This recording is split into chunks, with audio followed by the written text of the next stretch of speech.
எந்த மாதிரி டாக்டர்? நீங்க முன்னாடி அடிக்கடி போன இடங்களுக்கு அவங்கள கூட்டிட்டு போங்க. பார்க், பீச், ஷாப்ஸ் அப்படின்னு பழைய மெமரிஸை ஞாபகப்படுத்துற மாதிரி நீங்க கூட்டு போங்க. போட்டோஸ், ஆல்பம்ஸ் கூட காட்டலாம். அவங்க உங்க கூட சேஃபா இருக்காங்கங்கிற ஃபீலிங்க நீங்க அவங்களுக்கு காட்டணும். அதுதான் ரொம்ப முக்கியம். நிச்சயமா செய்றோம் டாக்டர். என்ன டாக்டர், இவ சரியாவான்னு சொல்றீங்களா இல்ல சரியாக மாட்டான்னு சொல்றீங்களா? இல்ல நீங்க சொல்றது எனக்கு தான் புரிய மாட்டேங்குதா? சரியாகிறதுக்கு பாசிபிலிட்டிஸ் இருக்கு, பட் டைம் எடுக்கும். அவங்க ரெக்கவர் ஆகுறாங்கன்னு நீங்க ஃபீல் பண்ணா இமிடியேட்டா கூட்டிட்டு வாங்க. அப்போ நாம மெடிகேஷனை ஸ்டார்ட் பண்ணிடலாம். அந்த பாயிண்ட் ஆஃப் டைம்ல அவங்க உடனே ரெக்கவர் ஆக வாய்ப்பு இருக்கு. கவலைப்படாதீங்கம்மா.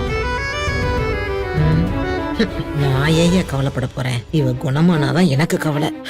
என் மல்லி என்ன அவளுன்னு தான் எனக்கு பக்கு பக்குன்னு இருக்குது.